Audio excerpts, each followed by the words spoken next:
the British legal system. So Commonwealth. Commonwealth. Commonwealth is a very later idea, post World War II. Is it merged from the common practices of Common practice. So Normans, through Normans, 11th century onwards. There is a movie called The Braveheart, I think. No, it is that plot. They say time it is happening. So our purpose is not to rebel. Our purpose is to learn. What can we learn? Whether if it with respect to a legal category, I call it categories. So we call equality, liberty, or freedom, or public good, social good. These are categories. So what can we learn for today? That is our purpose. Nothing else. We don't have to revive. We can't revive. That is a simple idea. In fact, there are many assertions which say that Renaissance or Enlightenment was nothing new.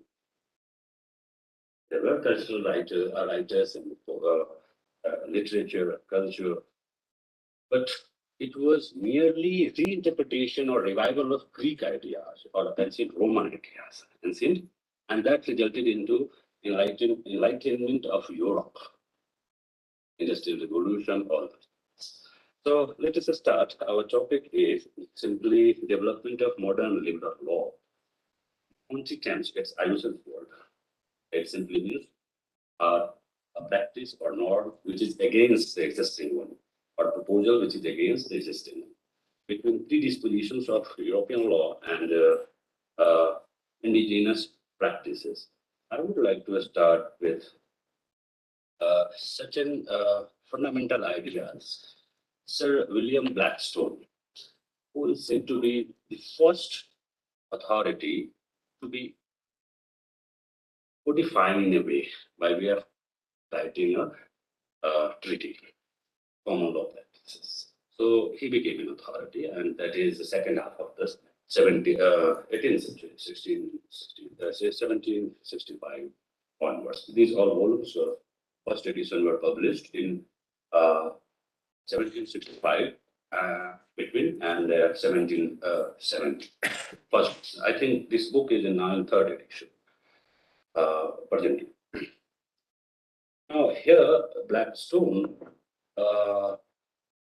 recorded the fundamental principle of social order or theory of a state, you can call. That simply that the most stable foundation of a legal and rational government is a due subordination of rank and a gradual scale of authority. This much is applicable to Europe, and this much is prescribing to Europe. Now, the next part is referring to the third world, because by that time, third world had been discovered by British companies or other European colonial powers. And tyranny also itself is most surely supported by a regular increase of despotism rising from the slave to the sultan. Look at the reference to sultan. With this difference, however, that the measure of obedience in the one is governed in the one that is Western society, civilized society, and one is grounded on the principles of society and is extended no further than reason. So they are civilized society, right? And necessarily will warrant in those other, that is third world. It is limited only by absolute will and pleasure, without permitting the inferior to examine the title upon which that absolute power of Sultan or Akbar, whatever, exists or is founded. So here is a theory of a state. This is the fundamental basis of Western social order, and that is called feudal theory of a state and law. Feudal theory of state and law. It simply means at that time, and that continued from medieval till modern time, that the crown or the emperor is ultimate proprietor of everything, including human being, in the territory upon which its political authority or so-called sovereignty extended. So everyone else is a tenant of the crown. Tenant of the crown. There is a very nice book, you can note it down, Eric Stokes. Eric Stokes. He was a British scholar, and the title of the book is India and the British Utilitarians. The subject matter of this book is how British utilitarians shaped or determined Bentham or Mill, William Jones or Cornwallis. They determined the fate of India through philosophical propositions. So Eric Stokes at one page writes, or quotes perhaps Bentham, that I will be the dead legislative and Mill will be the living executive for India. For India. So it is utilitarian principles that they try to introduce. Okay, I was on the point that feudal theory of a state, that is crown or crown's power or social order. Now, here, crown is the ultimate owner, proprietor of everything, land, mountains, rivers, creatures, including human creatures. Human beings to hierarchy of rank and subordination, knight, serf, peasants. They are tenants in a gradual manner. Now, there are two stories. One is found in a book called Land and Revenue System in Medieval and Ancient India. I know the exact title. The title, the writer is called Baden Powell, who founded a scout. It was a British officer, and that book was published 1882. It is in 3 volumes. That book was written for the purpose of British administrators, not for general. So, in that book, and the same story is repeated by, reproduced by Irfan Habib in his recent book, I think, Agrarian System during Mughal period. That is true. Same stories. Now, that story simply says that when East India Company reached uh, East Coast, they reached East Coast later, 1630s. So Bengal was okay. Kolkata was founded in 39 or 37, sometime, no? 1639. Okay. What are the villages that formed Kolkata? Okay. So at that time, the emperor was Jahangir. So one of the officers of the company, I'll come to the character of the company and character of common. So company reached emperor's darbar. But emperor would not. Was it emperor? Company, so one of the official, revenue official, and perhaps it was force, they were able to meet. And they wanted that they can buy certain villages to found a factory. They used to call it factory, the settlement. So that official of emperor said that he laughed. So they were under the impression कि crown का सब कुछ होता है west में तो उनसे खरीदेंगे ownership हो जाएगा. So the emperor's official laughed that you cannot buy a thing from a person to whom it does not belong. Then they were surprised. Did this state or civilization has no power? The official said you can buy the land to the owner from the owners.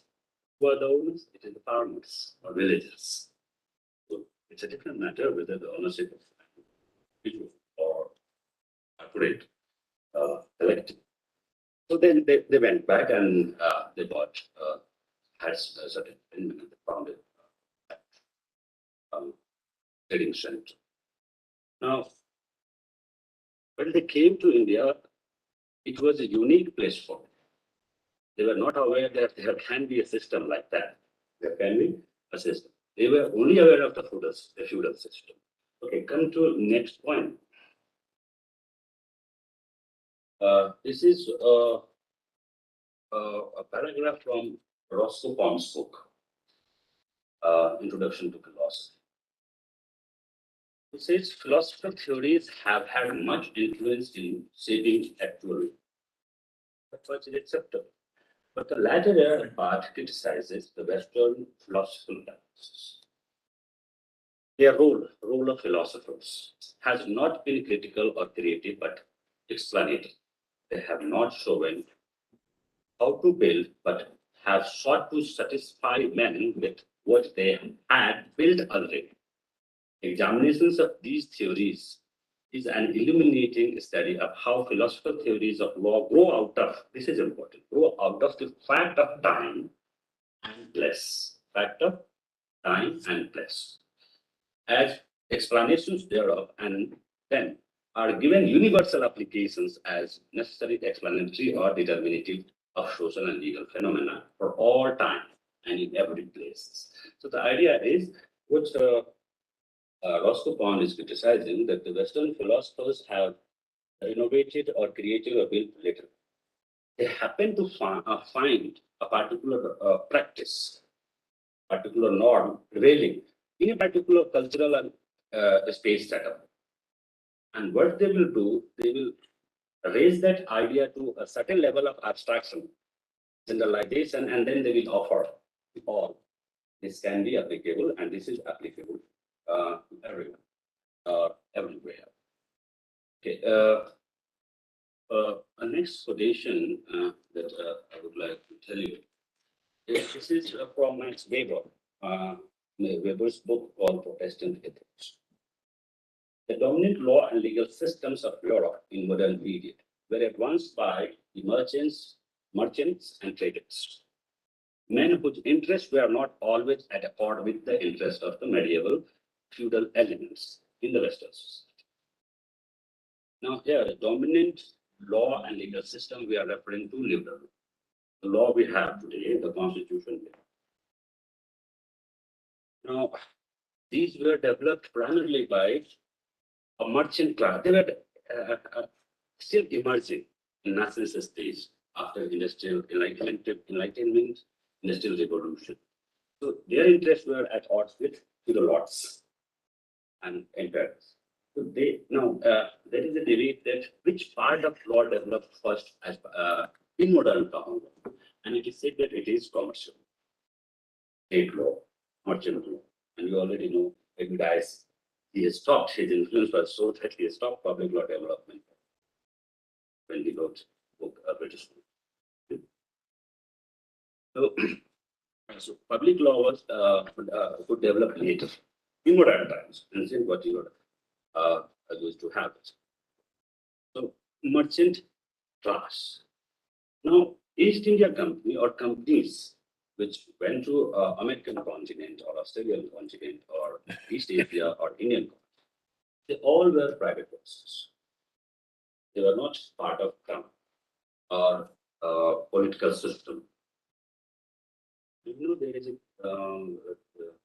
fact that is called bull of hope. That was a kind of degree given by hope from a certain 1450, perhaps.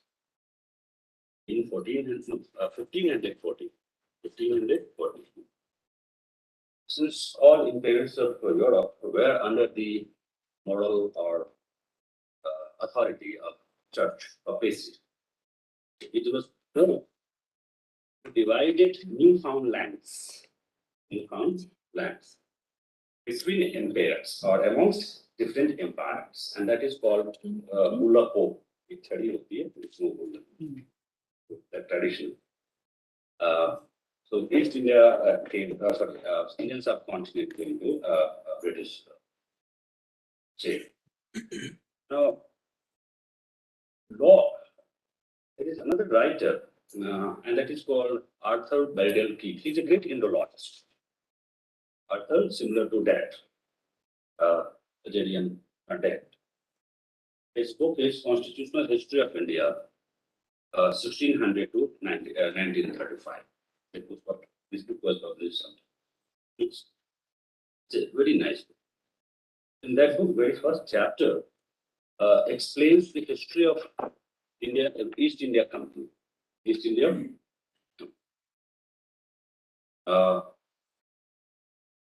Also says that companies are of different kinds. One is corporate, that different people come and form one identity, the way we know company. And the other is simply a group of people working at a syndicate, amalgamation. But their interest is separately.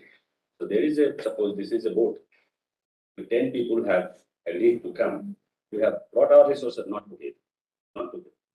We will bear the expenses of the voice equal to the share we are going to trade. These are, this is a syndicate. In 1598, when this charter was being drafted, that conglomerate or syndicate was granted by Crown, at its records, the power to administer all criminal laws. These are private people, yeah?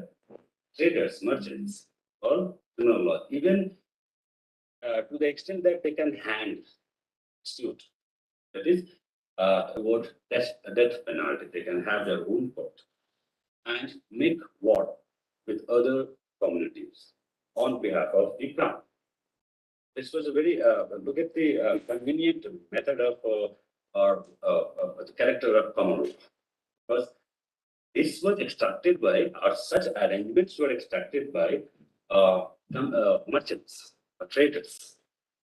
They have found new lands, the crown. So even at that time, British Parliament or British courts, no one questioned this chart of grant, character of this chart or this character. In a way, public law or criminal law is being handed in the hands of others. Okay? And so when we talk that the common law developed through British government, this is partially true or may not be. May not be. Common law developed in India different modes, and that were led by for first 100 years by private companies, private people having protection or authority of for trade purposes, authority of crown. They had a very little status in British Empire itself or in the legal system itself. As we have today, companies have very little status. They are like persons like similar to us. So they were similar. So for the first 100 years, when British government acquired sovereignty directly over India, I think at 1857 or 56, right? After Sepoy revolution. Till that time, look at the kind of development adalats and Supreme Courts and commercial laws and forest laws that have all been already implemented with a view to extract money. It was commercial exigency or trade exigency that companies or companies people invaded or interfere. Wherever there was no commercial prospects, they did not interfere. Wherever part of the Indian practice or the system. So, if you go in this way, then by the modern times, common law and civil law, they had got established that the state has a monopoly over law. A major share or say ceded to commercial classes who would explore other worlds. So these other worlds or exploration of other worlds by merchants or traders or companies had direct connection to development of common law at home as well as at or in colonies, different colonies. So this image they developed because if the monopoly is with the state or the crown, and that monopoly is ceded to me or granted to me for 10 years charter, that is more convenient to handle. If that monopoly is not granted, many people will compete with you. So that affected development of common law at their own end, at their home also and here also. But unfortunately, this paradigm became the dominant paradigm, or rather, sole paradigm to look at law. So we cannot think of law away from or independent of a state, independent of state. So in anthropology, the people very vigorously examine this question, and they call it problem of social order. Problem of social order. They start with the belief that there are n number of social institutions in the society, in a country. State or so-called political institution is one of them. Is one. History testifies that it was not above all or above many. History testifies that it was not above all social institutions. But in modern times, it vertically came above all or at the apex of all social institutions and became the determining factor of fate of all social institutions, including family, community, guild, anything. So how and why state vertically rose up to the apex and everything became under it, including law? And how did it monopolize law?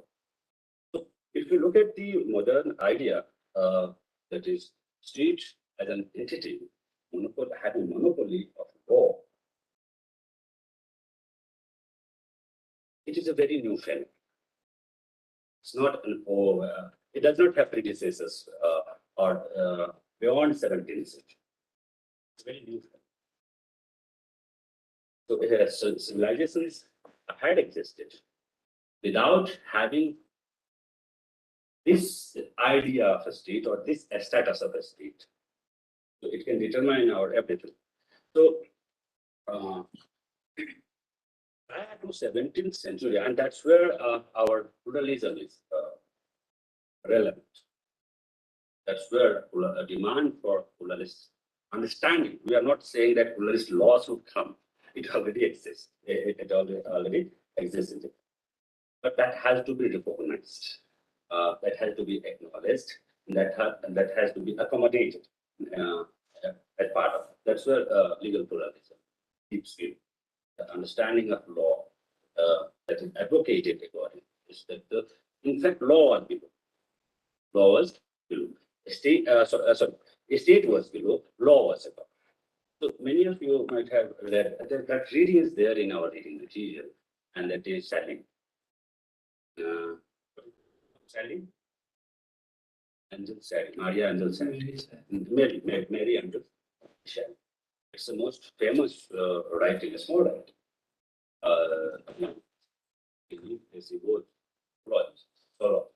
In fact, legal pluralist idea or pluralism itself is started from. It did not start from law or anything. So, and that from there it migrated to or were adopted by scholars are being adopted right now. Certain readings. At one place it says semi-autonomous field. Semi-autonomous field. It says studies of different societies, community, tribal societies, and it says that fine, there is a law which is which has the overarching authority, community, but at the same time, within that community, there are SAF, semi-autonomous fields, where that authority of law does not apply or actually does not operate. They operate by their own system or norms or practices that may be or customs. So this situation more or less prevailed in almost all societies of the South, particularly that the law existed away and even independent of political authority. Political authority or so-called, because we don't have strict idea, consolidated idea similar to sovereignty means. So because we cannot think, or Western philosophy says, we cannot think of sovereignty where the sovereign has no lawful power. Hmm?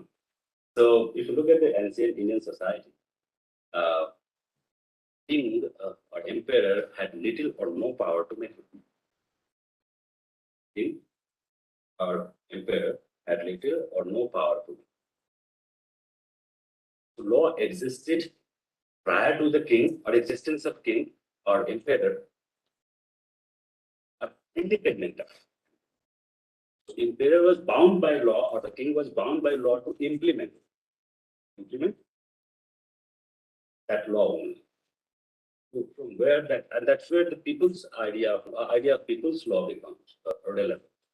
So within my study, I found identical verses, not exactly same verses in Arthashastra,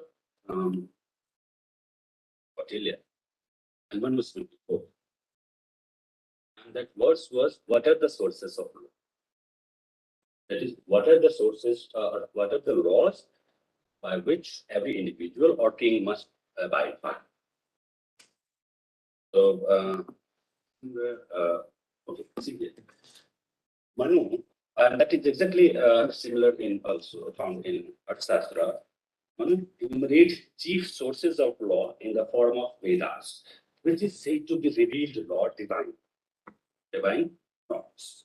So one part of law, so if this much is law, a part of law is divine or revealed Vedas. Traditions and virtuous customs of the learned. Virtuous customs of the learned. Customs of holy men and holy men. These are connected. Traditions that is manifested in the practices or conduct of learned people. That could be anyone. Till the time we are not in the realms of Varna or caste. So learned. Their customs or traditions or the practices, that is called achar.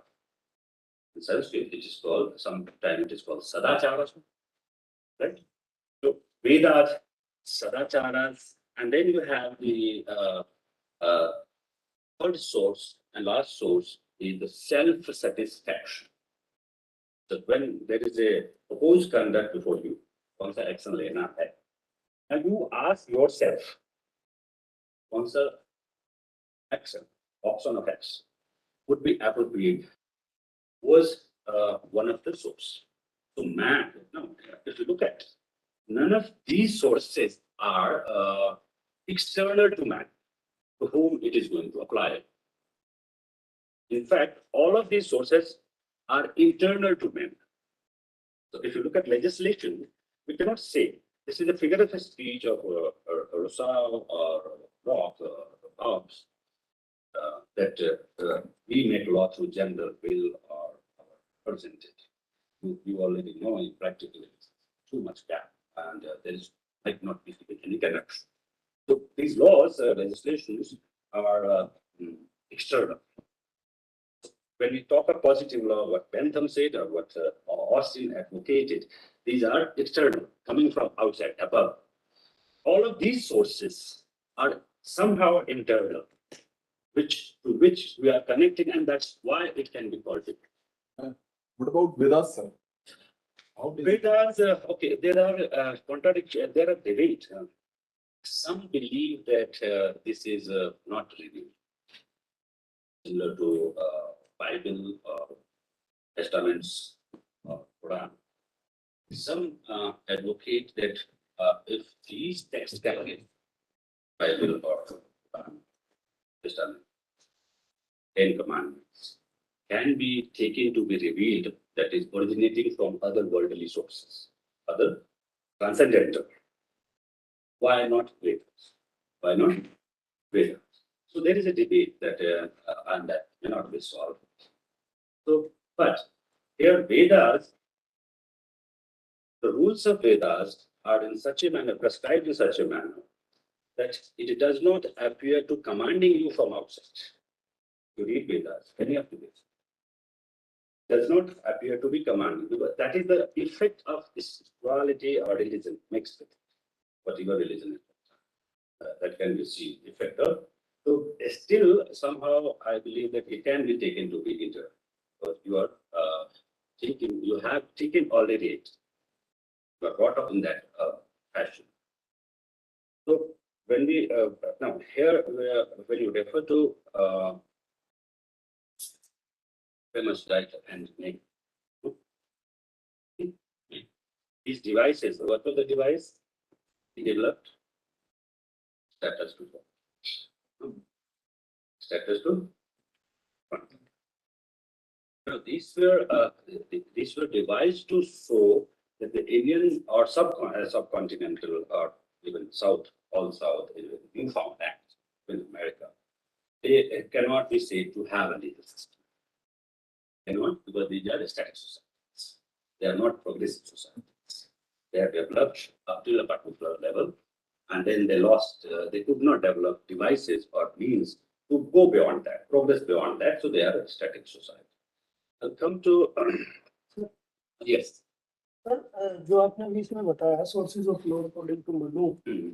इसमें जो second point आपने बताया tradition and purchase custom of the landed people, Hmm. आपने इसमें कहा कि instead of cast और वर्ण सिस्टम, अपने आप में कॉन्ट्रडिक्शन नहीं बताता है कि मनु एक तरफ वर्ण व्यवस्था को बताता है, दूसरी तरफ कहता है कि वहाँ के लैंडेड पीपल है उनसे जो आ रहा है अडॉप्ट कर लिया जाए. Now, nowhere Manu says that only a Brahmanas or Kshatriyas. When I was talking that the king had no power. Now, king had little power to make executive orders with a view to implement existing resources or laws found in these sources. Those executive orders were called chatras. Executive orders, degrees called chatra. And that's how this Kshatriya name came. And it developed as a caste, ruling caste. Now, till this time, it is not visible clearly that they were referring to only Brahmanas or only Kshatriyas. This is learned men.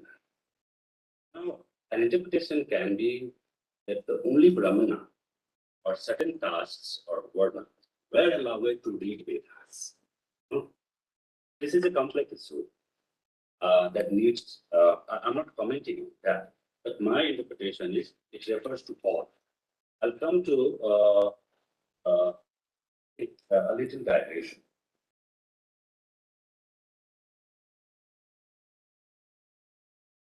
When East India Company they started acquiring territories in India, so it's no longer only a trading company. They established several commissions. So I have already told you one bed in power to study land system of Indian or Indian country, so that their administrators can devise plans. And that went in a long way to help Cornwallis and his associates while developing permanent settlement plan. And the purpose was, this is not a competitive society. Remember, this is fundamental and historical facts. I'll show you. There is a report. Now, there are 3-4 reports. Hunter Commission report, you have similar reports. Main report I'm forgetting. That again came in 1880s. Royal Commission on Education, something like that. So, Bengal at that time, for Bengal, consisted of Bihar and Odisha. So they established a commission how to introduce. They needed lower ranks officers or what they might have bias intentions to educate them. Welcome when we are going to American art. So that commission did a study of Bihar, Bengal, Odisha at that time, province of even Bangla. And that commission found that on every 400 population, there is a lower person in a long way. Because there is no sort of way to answer it. We will again be caught in this dilemma, dichotomy, or binary. वो बुरा था या अच्छा था, हमें जानना है, हमें जानना है. So the commission found that every 400 population has a school, and technically they called it Pathsala. So there were 2 types of school. One is Pathsala, basically villages uprising of Hindus. And the same school found in dominant Muslim villages, they were called maktabs. Maktabs and Pathshala. Look at the state of development. It's early to this period. State of development of education at that time. Pathshalas and maktabs, every 400 population, it's a government report, British company report. It says every 400 population had a school. And what was the nature of the school? Teacher is not paid. Student does not pay fee. All schools need to have common land. It's a village system. All villages used to have common funders to feed guests of village or beggars or about some calamity. So such funds used to shoulder the burden of running the school. That report clearly says anyone used to be the teacher. Most of the schools were run by one or two. Anyone. There was no caste differentiation. That report reports. Also. Again, it was the same curricula which was taught to everyone. So if it is a child of Das or 8 or 9, the lowest run child, or the Jamindar. Jamindar was son of the government. Both child will go to the same school and study same curriculum. And again, there were religious schools. Kasi was famous for that. That was paid. That was, and very few people for religious studies. So all practical secular studies were done in the schools. Anyone, so there was no caste discrimination. All children will go and sit on the same floor. Study same curriculum. This incident, this state of affairs, simply signifies two things. If you look at the education was seen to be having certain status.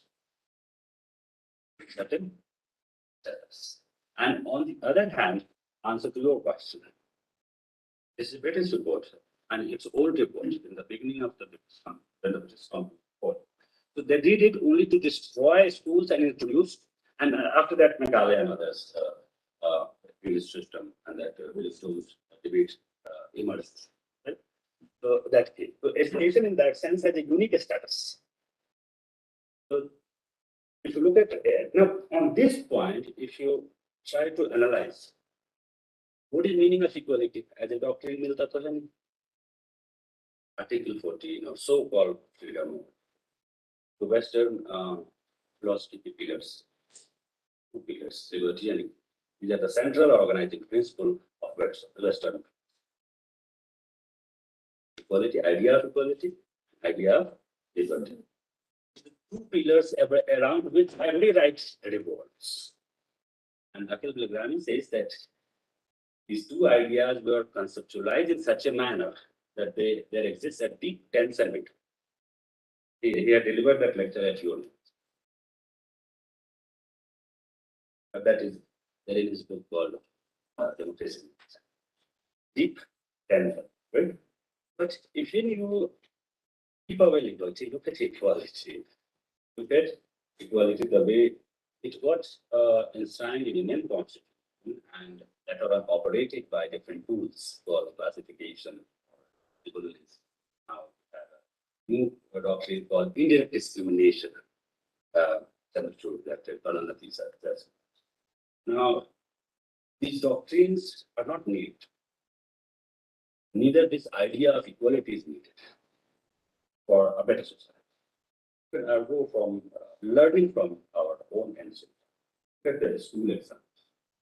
School exam. There are many things. Professor Astos was talking, Astos Dharma, that we have to look at law not away from other disciplines or other parts of knowledge, or culture, sociology, or anything. So there are deeper psychological effect or psychological reasons here. That in the schools, teacher was not paid. I said that. So he had no fixed salary. How did he survive? So the common fund might afford, and anyone can pay. Anyone can pay. Whether my child is there in his school or not, I can pay. That kind of dan or whatever you call it. And that system worked perfectly for thousands of years. Worked perfectly.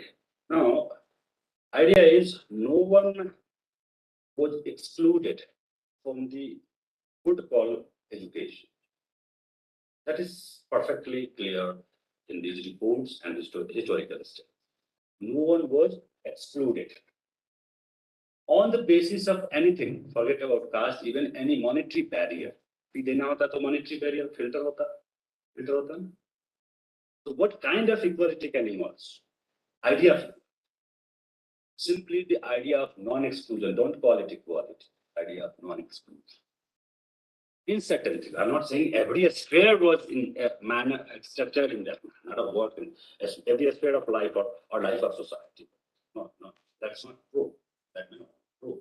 But this appears to be true that no one would be excluded. So the idea was everyone has equal access on the basis of non-exclusion. So instead of thinking of equality from above, think it from below.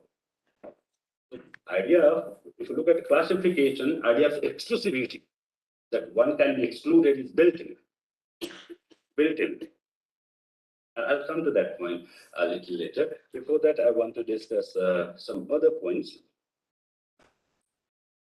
So this schooling existed throughout India. That report is for that part, but similar report also exists for Western part by other commissions. Other provinces had established similar. This is somewhere around 1600 back to No, 1850s. Sorry, 1750s. No, 1850s. That report was published sometime 1882 or 1888. So I'm saying that till 19th century, that system continued. That system, but how was it destroyed? Let's say this is superstructure education, right? In ground senses. The base destroy कर देंगे. And that analysis is a very nice analysis. The destruction of or destroying of the base by Ranjit Guha. The subaltern perspective of history of British school, British school. So I think that's more what happens when government or agenda promotes a particular perspective that becomes nationalist. So we are told nationalist stories, somewhat embracing also rights in similar fashion of negative history. But if you look from this point of view, it was not a neutral idea or idea of British crown, but it was by private peoples, which later on served British purpose also. So because of political and economic exigencies, they continued it. In India, they continue to, I'll show you, see here. Many of you might be knowing a theory called Act of a State. The Act of a State? Action taken by a state. Correct? But explain it more. Okay.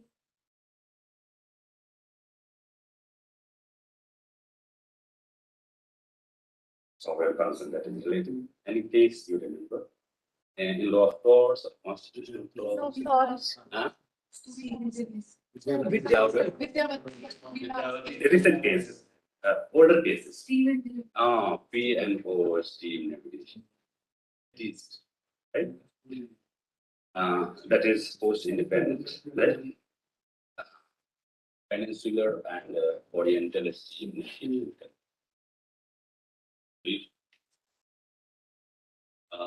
You must be knowing another doctrine called political doctrine of lapse.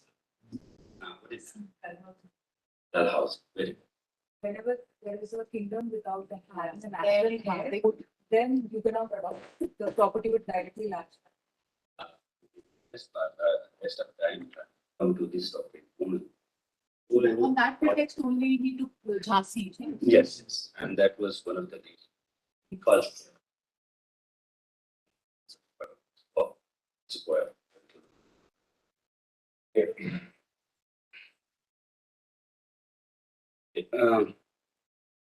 When Europeans, there were one political party that invaded American continent entire. So they reached or discovered. So many imperial powers or colonial powers were complete. So French, Dutch, Portuguese, everyone, English, they are complete. They all have similar complete arrangement, charter, conglomerates in the. So they reached many. Now the problem was all of them were perhaps competing and running after same object. Land, territory, same object. Right? So before that, Blackstone had this idea of theory, the theory of ground and land relationship. We have already Blackstone, ground and land relationship. The problem was if one power discovered this land, the other power also had eye on some same time. There will be a competition and war, conflict and war. What they did, we all agreed that we will acquire territory by by not conquest. We will not fight amongst ourselves, but by discovery. Sometimes it is also called occupancy. So whoever happens to occupy, first of all, they reach Virginia. So the first company was also named like that, the East India. That is merchant of England trading with. So, so they had a tacit agreement, and that's more regarded by them as law of nations. Law of nations. So earliest 16th, 17th century debate of nature of law, a public international law, you'll find. So they all agreed that fine, whoever discovers that land will belong to him. Will belong. So it is sometimes called law acquisition of territory or property by discovery or by occupants. Right? There is another doctrine. There was another doctrine that is called acquisition by conquest. That was already there as part of the common. But this is a new phenomenon that is developed. Now, when they reached the American continent, there were several tribes, hundreds of tribes, and they were organized in confederation, sort of, as these tribes, one confederate. Right, India. But before they were no match to the power of the colonists. So what they perpetuated, land belonged to those tribes, that mountain, that Bahar, the tribes. What they did, they said that I'll read out. There is a very nice judgment, and the judgment is Johnson's and Graham's Lacey versus McIntosh. It's a judgment of 1833, delivered by the famous judge, Justice Marshall. Actually, this is the basis of property law. J.G. Sparkling in his book, Understanding the Property Law, begins with this idea that we discuss in our property law subject, that whether the right to property is antecedent or it has been developed by state. So concept is approached by the author Sparkling, that whether the idea of right to property is antecedent or the right to state, who confers it? Is the right to property inherent in us, or is it the state who confers? So then he refers Justice Marshall's decision in McIntosh. It's a very beautiful. This is a very beautiful judgment. Beautiful in a bad manner. Right? Beautiful from the point of view of that time colonialists. That time, I bought this German in 900 rupees. It is not finished yet. Some years back, just to read it. So here the problem was that a black person, so they are right, this is settled, that we have discovered this land, it belongs to my company or my crown. To company, to crown. Ultimate proprietor is crown. Landlord, ultimate landlord is crown. So what happens if that tribe or a person belonging to a tribe had the occupation of that land? Occupation, position. So they developed an idea that right by discovery gives ultimate right to the company and therefore to the crown, only qualified by occupancy rights. Right of occupancy of the indigenous person, Red Indians or Indians. But the Indian has only right to occupy or use. It cannot transfer. Ultimate title does not belong invest in him. Ultimate title belongs in the company or crown. The problem here is how this theory can justify. Blackstone has a different theory, who asserted that right by conquest extinguishes all existing law or titles in that land. But here they are not countering. They are not going by conquest, but by discovery or occupation. You can occupy a land belonging to no one, deserted land. You can occupy or discover a land belonging to someone. So the idea, let me read out some paragraphs, what Marshall had on this point.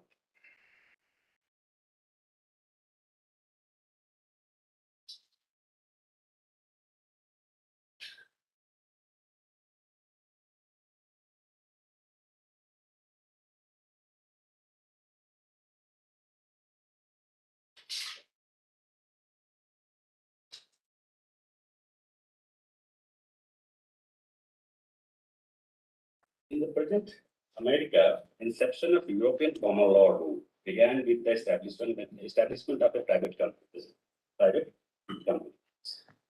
That company was called Treasurer and Company of Adventurers and Planters of the City of London for the first colony in Virginia. By his later patents, James 1, 1609.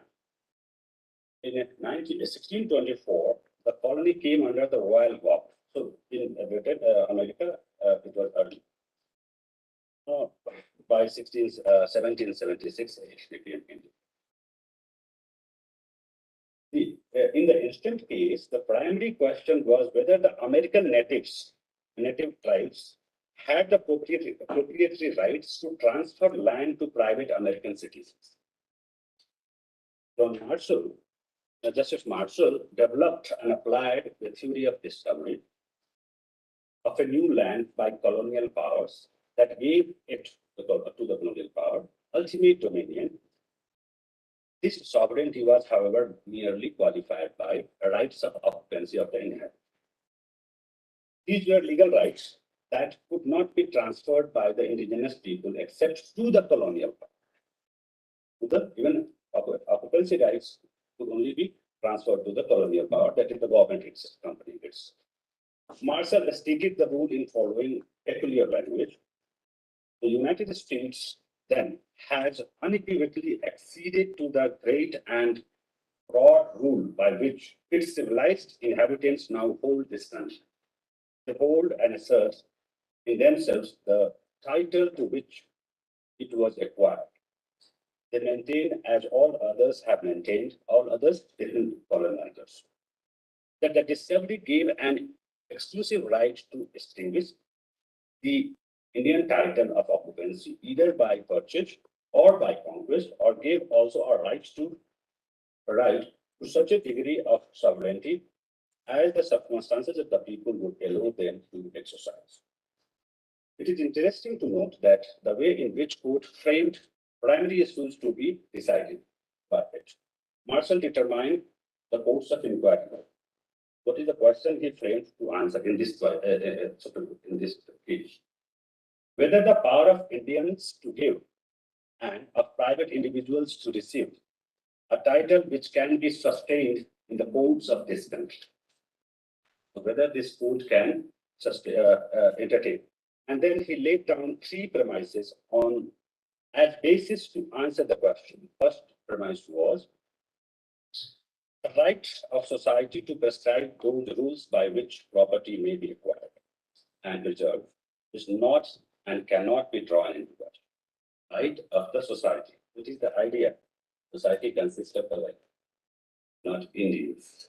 Society consists of the people who hold the territory under their power, that is company, political structure of the company. So the people is excluded. Here it also means, and he further clearly says in this judgment that these are uncivilized. These are uncivilized. And what we are taking, even if you argue that we are taking from them, we are giving much more than what we are taking, and what we are taking, giving Christianity to them, Christianity and civilization to them. That is today we read that judgment. I'll tell you the paragraphs.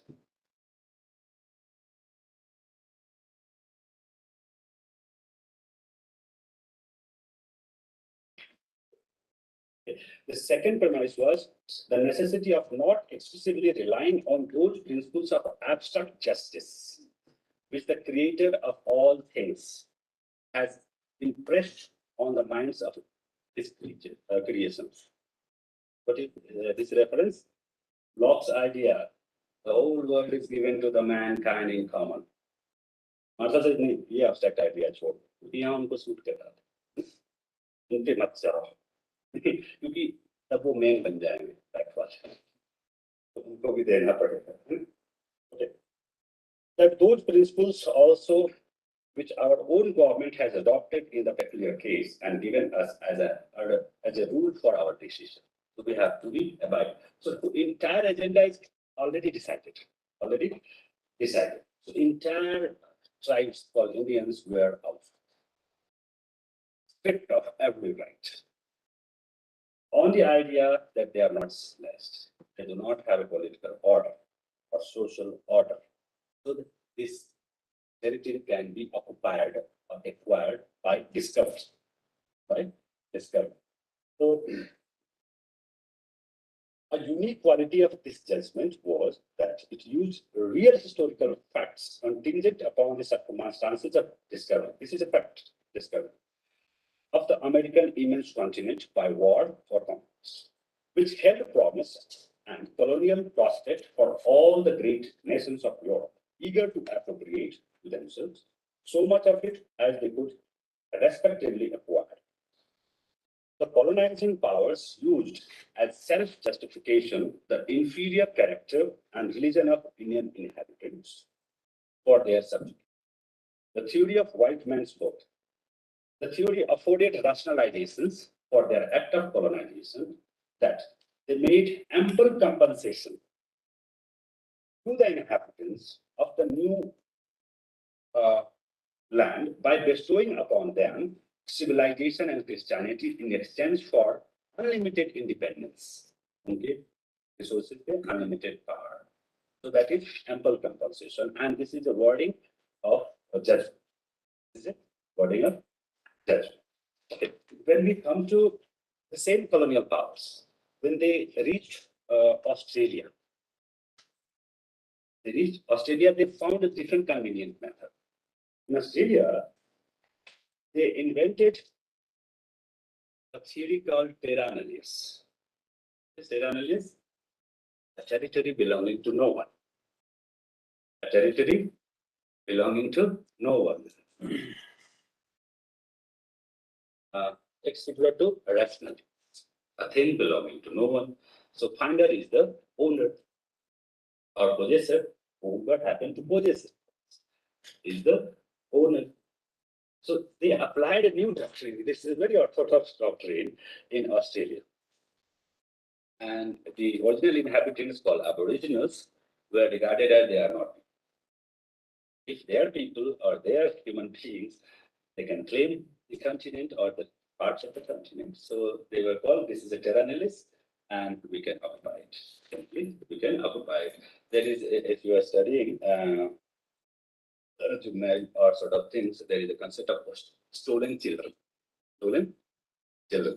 right? हमने बाद में वहाँ अपना compensate करने के लिए कि हम अपने लिए भी कुछ कर रहे हैं, क्या कर रहे हैं, जैसे वहाँ कंपनसेट किया वैसे. They will snatch small children from aboriginals and keep them in puppies, under puppies years, missionary. Or civilize. Or civilize. It's that element. Right? movie called Rabbit Prince. Yes. It's like the original film. You know, that basically. So there are many movies.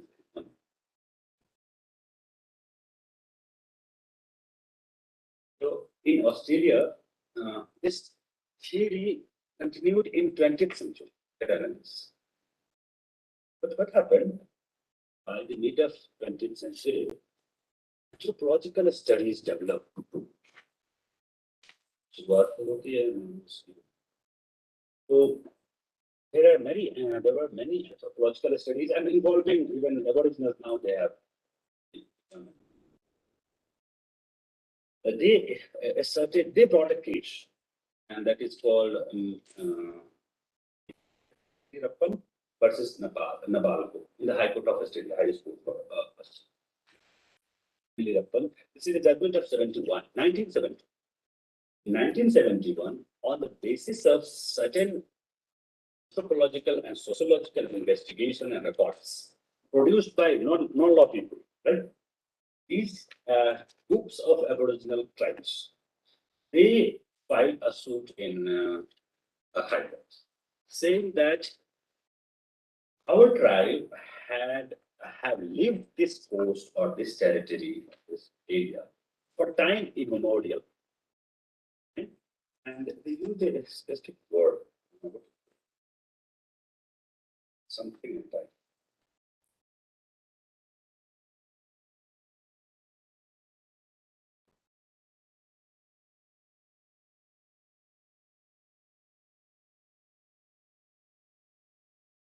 The doctrine of communal native titles, they developed from anthropological studies. They developed a new idea and they tried to push it and make it as part of modern Australian people law. The doctrine of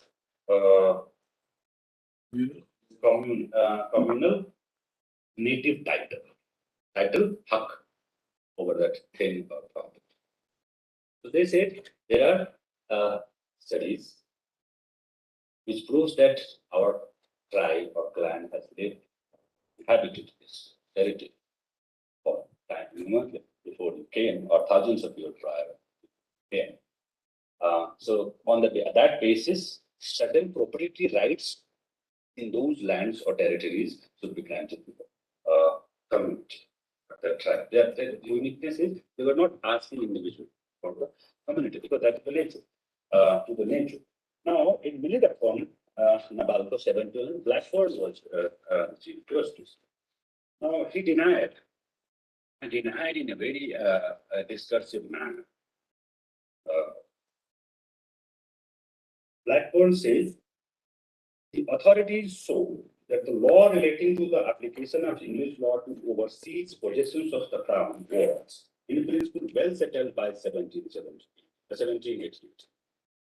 The law relating to other lands, new discovered land, that is already settled as part of the common. So we will apply that law, not your law, not your claims. He stated the practice of making distinction between settled colony, where the land being desert or uncultivated. उसी को settle कर सकते हैं, farmland belonging to ruler, which terra. Is claimed by right of occupancy and conquered and ceded colonies. Courts like so. The words desert and uncultivated. This is quotation of this is words of Blackford, Justice Blackford, in Millidapon, 1970. The word desert and uncultivated are Blackstone's own. They have always been taken to include territory in which they live, which lives uncivilized inhabitants. So Blackstone ने जो कहा उसका meaning ये है, it simply means even a land occupied by uncivilized people is said to be belonging to terra nullius, right? In a primitive state of society. That tribe or that community is a primitive state of society. The difference between the laws of the two kinds of colony is that in those of the former kind, all the English laws which are applicable to the colony are immediately enforced thereupon its foundation. In those of the latter kind, the colony already having law of its own, that law remains in force until altered. So, a territory belonging to no one, immediately English law will apply. A territory belonging to someone, if occupied, uncivilized people occupied, will be abolished as and when order is restored, as and when altered. That is the only distinction. In practice, it makes no difference. That is the idea of Blackstone. What happens in 1992? 1992, another same case was agitated again before the High Court. That is communal native title, native communal title. On the same fact that we had lived here for years. अब नियामगिरी ज्यादा अच्छा समझ आएगा. तो नियामगिरी का example वो दे रहे थे. You can think of those or forest laws or similar in broad terms. But how forest laws became forest laws in this manner, and what happened to the fate of tribes, you can see here. There was a great war at the time when the constitution was. His name was Sri Japal Singh. Heard? Okay, football player. Okay. He used to represent India. Okay. So you must be knowing what is the method of getting into constitution. So there was an oligarchy. General Chowdhury, Nehru, Patel, Rajendra, Verma. Was the other one? He was not part of that oligarchy. This is Granville Austin dubs them as oligarchs or oligarchy of the poor. Granville Austin, but so their method was there are 9 provinces. These Chowdhury will say, "Hey, isko khada karo." In that election, what happened? That was not even election. इसको खड़ा करो और कुछ Indian state से इनको nominate करो क्योंकि वहाँ इलेक्शन नहीं था इंडियन स्टेट्स इनको नॉमिनेट करो. So that's how Jaipal Singh had been brought to Constituent Assembly, and he kept shouting in Constituent Assembly that this act of constitution making is a dakati, act of theft and dakati. You are stealing the entire world from our native. First, he used word first generation people, first class people or first generation. So that is reference to in this manner. Nothing happened in Constitution. Whatever they wanted and whatever happened on this subject matter, Niyamgiri का bauxite किसको छाएगा और उसका तेंदू का पत्ता किसको छाएगा. It's all a destroyer right before constitution, and that continues destruction progresses. So philosophy there is. And our own studies, what we are trying to do, can find answer of principles. That is my intent. This can find this kind of studies might discover that is there. It only awaits our discovery. So we can find those principles, but it is advocate that the laws be changed in that respective law. Okay, I'll come to here. So in 1992. Another case that is Mabo versus Queensland, 1992. The judge had changed. This time, what court did, look at how seriously some courts do work, even in common law. They themselves establish certain committees similar to amicus curiae of expert anthropologists of those areas or those tribes or sociologists. And the court got produced again evidences historical and anthropological evidences. And this time, court exceeded. The court exceeded two things. Blackburn had one more basis to decline or reject the idea that these people had no idea of society. But even पुराने case में लगा हुआ तो लोग की बात ही क्या करना है they were in a primitive stage. Now this time these anthropologists were able to produce to the courts, and court accepted it that they had a sort of social order, a sort of social order, and social order cannot exist in the absence of certain norms that governs relations of the community members with the natural resources. So it was, and it did exist in a community title method, not individual. So that relief was granted. Policies of the government got attacked by one day. Now, so one continent, there is a theory of discovery, another, there is a theory of terra nullius. But when they came to India, they were baffled. And that's where I was trying to confront ambition. Do not say that here social order was missing. And if you say that social order did exist, or a well-established social order did exist, then you cannot deny that there was some sort of or legal order. In the absence of legal order, these are preconditions. A social order cannot exist. So look at the way the Act of a State developed in India, because the Britishers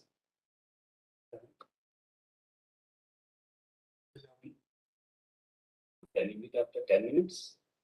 Or 15? 30.